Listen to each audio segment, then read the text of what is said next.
सब कहते हैं कैंडलस्टिक पैटर्न सीख लो, लेकिन किसी ने ये नहीं बताया 80% कैंडलस्टिक पैटर्न्स काम नहीं करते। और आज मैं आपको वो 20% सिखाऊंगा जिससे एक्चुअली में प्रॉफिट बनता है। मैंने 8 साल में हज़ारों ट्रेड्स लिए हैं और ऑनेस्टली 4 से 5 कैंडलस्टिक पैटर्न्स हैं जो कंसिस्टेंटली काम करते हैं। बाकी वीडियोस और पिक्चर्स में अच्छे लगते हैं, रियल मार्केट में नहीं। सबसे पहला पैटर्न बुलिश इनगल्फिंग। पहले एक छोटी रेड कैंडल बनती है, फिर बड़ी ग्रीन कैंडल उसको पूरा कवर कर लेती है। इसको हम कहते हैं बुलिश इनगल्फिंग। और फिर उसके बाद क्या होता है कि प्राइस उसके ऑपोजिट साइड पे जाना शुरू हो जाती है। लेकिन इसमें एक रूल है, वो ये कि ये सिर्फ तब काम करती है जब सपोर्ट लेवल पे ये वाली चीज़ बने। अगर कहीं और बनती है रैंडम जगह पर तो ये काम नहीं करेगी। और सबसे इंपॉर्टेंट बात, ये कैंडलस्टिक पैटर्न्स अकेले ट्रेड लेने के लिए नहीं होते, ये एक सिर्फ कंफर्मेशन टूल्स हैं। मैं भी आपको बताऊंगा कि किस तरह से ट्रेड ली जाती है तो आपको अच्छे से समझ हो जाएगा। लेकिन इसको अगर हम सपोर्ट एंड रेजिस्टेंस के साथ मिलाते हैं और कैंडलस्टिक पैटर्न्स का समझ है हमें, तो एक अच्छी ट्रेड जो है वो हम यहाँ से पकड़ लेंगे। वरना अकेला कैंडलस्टिक पैटर्न्स है वो इसी तरह है कि आप जुआ खेल रहे हो जब वो आपको नजर आता है। अब अगर आप यहाँ पे देखेंगे तो ये एक सपोर्ट लेवल है कि मार्केट ने पहले इसको रिजेक्शन दी, फिर दूसरी बार रिजेक्शन दी, तो ये हमारी सपोर्ट कन्फर्म होगी। थर्ड टाइम यहाँ पे अगर आप देखो तो ये रिजेक्शन है और यहाँ पर एक ब्लैक कैंडल को दूसरी ब्लू कैंडल ने पूरी तरह से अपने अंदर समा लिया है और ऊपर जाकर क्लोज होगी। ये बुलिश इनगल्फिंग है।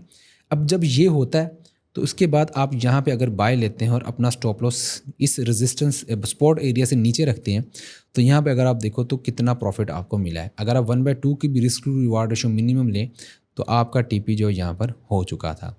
इसी तरह अगर हम दूसरी साइड पे देखें कि मार्केट ने यहाँ से अगर प्रॉफिट दिया है तो दूसरी साइड पर देखें तो ये एक लेवल था जहाँ पर रिजेक्शन हुई है, फिर यहाँ पर रिजेक्शन हुई है और यहाँ पर भी एक सिमिलर सिनेरियो बना है कि मार्केट ने यहाँ पर एक छोटी बुलिश कैंडल थी और बेरिश कैंडल ने मुकम्मल तौर पर उसको अपने अंदर समा लिया और नीचे आकर क्लोज दिया है। ये बेरिश इनगल्फिंग है। और यहाँ पर अगर आप देखो कि सेल की ट्रेड अगर आप लेते, यहाँ पर अगर आप सेल की ट्रेड ओपन करते और स्टॉप लॉस यहाँ पे रखते तो यहाँ पे आप देखें कि इसने कितना ज़्यादा जो है वो प्रॉफिट दिया है। यहाँ पे अगर आप देखें 1/2 भी अगर आप देखें तो यहाँ पर आपको अच्छा प्रॉफिट देखने को मिला है।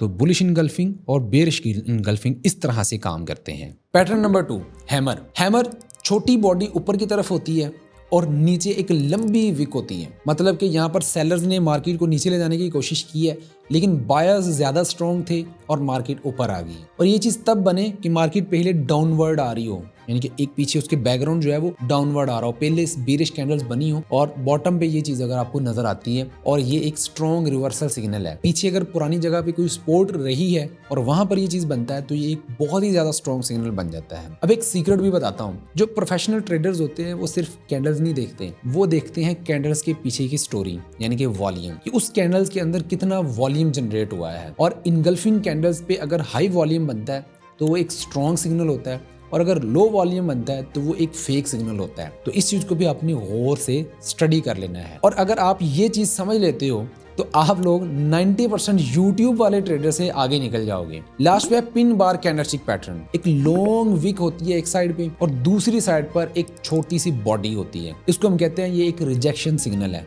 रेजिस्टेंस पर अगर बनता है तो डेफिनेटली रेजिस्टेंस के ऊपर वाली साइड पर एक लंबी विक होगी और रेजिस्टेंस से अंदर आकर जो है उसकी छोटी सी बॉडी पड़ी होगी। उसको हम कहते हैं कि ये एक रिजेक्शन कैंडल है और यहाँ पर मार्केट ने उसको रिजेक्ट किया होता है, यानी कि यहाँ पर सेलर्स जो है ज़्यादा स्ट्रॉन्ग है। इसी तरह अगर स्पॉट में नीचे वाली साइड पर एक लंबी विक है और ऊपर वाली साइड पर बॉडी बनी होगी तो ये बायर्स का साइन है कि यहाँ पर बायर्स ने ज़्यादा जोर लगाया है और मार्केट को ऊपर ले जाना चाहते हैं। अब मैं इसकी ज़रा एक समरी कर देता हूँ कि ये 3 पैटर्न्स हैं। इसको याद रखने का जो है ना तरीकाकार ये है कि इनगल्फ का मतलब है कि ये सपोर्ट एंड रेजिस्टेंस में बनेगी और एक छोटी कैंडल को एक बड़ी कैंडल ने अपने अंदर समा लिया होगा। दूसरा है हैमर। हैमर क्या होता है कि डाउन ट्रेंड एंड होने पे आता है। डाउन ट्रेंड था यानी कि मार्केट नीचे गिरी थी और ये बना और इसने नीचे वाली साइड पर एक लंबी विक दी और ऊपर जाकर क्लोज हो गया। पिन बार के माजी में कोई एक सपोर्ट होगी तो वहां पर अगर ये रिजेक्ट हो जाता है, नीचे लंबी विक होती है और बॉडी छोटी सी ऊपर होती है, या फिर रेजिस्टेंस पर बनता है तो ऊपर वाली साइड पर लंबी विक होगी और छोटी बॉडी जो है वो नीचे आकर क्लोज होगी रेजिस्टेंस के ऊपर, तो ये एक रिजेक्शन पैटर्न होता है। कोशिश करो कि आप वॉल्यूम को भी समझो। इसके ऊपर मैंने डिटेल वीडियोस बनाई हुई है, लिंक डिस्क्रिप्शन में मिल जाएगा, कि आप वॉल्यूम की कंफर्मेशन के साथ भी जो ट्रेड करो। कभी भी अकेले कैंडल के ऊपर आपने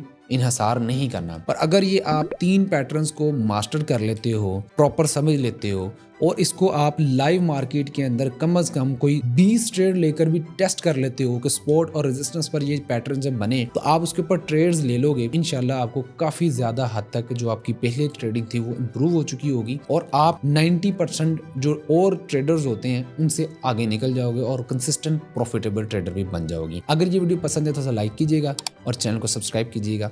अल्लाह हाफिज।